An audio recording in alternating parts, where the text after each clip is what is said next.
Hai, berjumpa lagi dengan saya Kiki Astrea. Saya pengen cerita nih. Yuk kita lihat kelanjutan drama ini.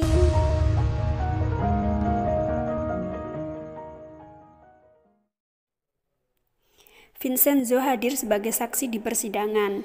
Awalnya dia ditolak pengadilan karena tidak ada hubungannya dengan Babel Farmasi. Namun akhirnya diterima karena dia telah melakukan penganiayaan terhadap peneliti Babel.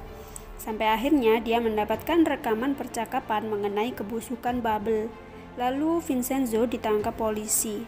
Tidak hanya itu, ternyata pihak Hong Chayong juga menghadirkan istri Dr. Gill sebagai saksi. Tentu saja ini membuat pihak Babel semakin kelabakan.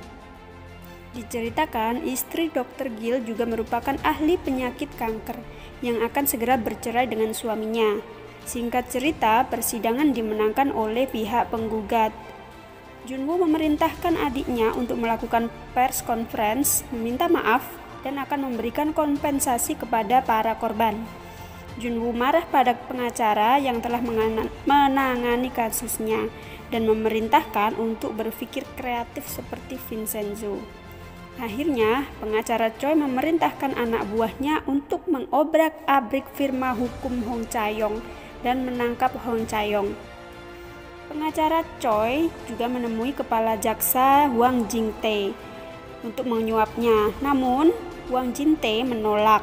Sementara Junwoo dan adiknya sedang memperingati hari kematian ayahnya. Lalu mereka minum bersama. Direktur Jang bertanya kepada Junwoo, apakah Junwoo juga akan membunuhnya seperti yang dilakukan kepada ayahnya.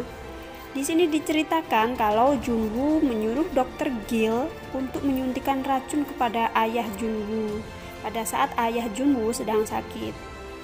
Kembali ke masa sekarang, beralih pada Vincenzo yang meminta Hong Chayong membelikannya baju karena telah memenangkan persidangan.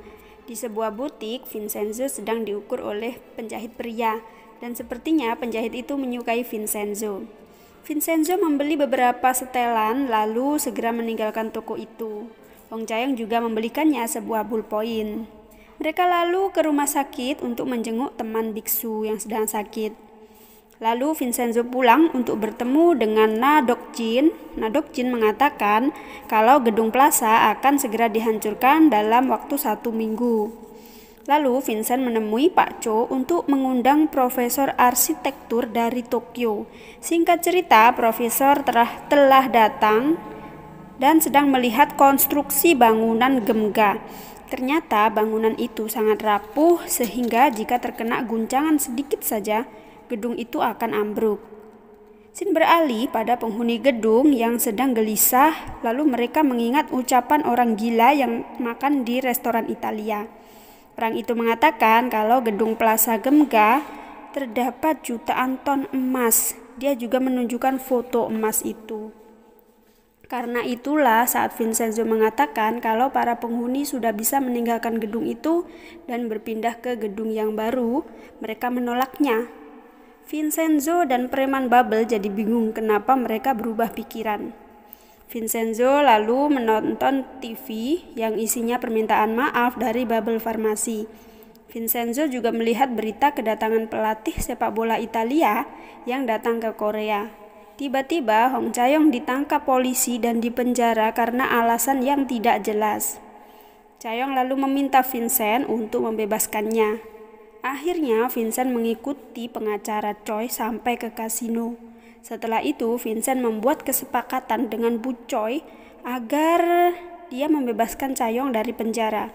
Sebagai gantinya, Vincenzo akan mendekati kepala jaksa untuk Bu Choi. Tidak lama Vincenzo lalu datang ke tempat latihan sepak bola. Di sana kepala jaksa sedang menunggui anaknya yang sedang berlatih sepak bola. Vincenzo menawarkan untuk menjadikan putra jaksa itu menjadi pemain sepak bola internasional dengan didatangkannya pelatih Italia di sana. Akhirnya jaksa itu menerima tawaran Vincenzo dan menelpon Bu Choi. Bu Choi pasti sangat terharu nih. Akhirnya Chayong dibebaskan dari penjara. Chayong bertanya kepada Vincenzo bagaimana dia bisa dibebaskan. Vincent lalu mengatakan kalau dia telah membuat kesepakatan dengan Bu Choi. Vincent dan Chaeyoung lalu kembali ke gedung dan mendapat kabar kalau gedung akan diserang. Vincent mengatakan kalau itu memang perintahnya. Namun hal tak terduga terjadi. Salah satu preman dari Pak Cho terkena virus sehingga mereka semua harus diperiksa di rumah sakit. Dan yang datang ke gedung adalah preman Bubble. Secara ajaib, para penghuni gedung melawan preman-preman itu sampai babak belur persis seperti di sebuah lukisan yang pernah dilihat Hong Chaeyoung dan Vincenzo. Dan drama pun bersambung. Jangan lupa klik tombol subscribe dan loncengnya ya agar kamu bisa mengetahui kelanjutan dari drama ini. Terima kasih. Assalamualaikum.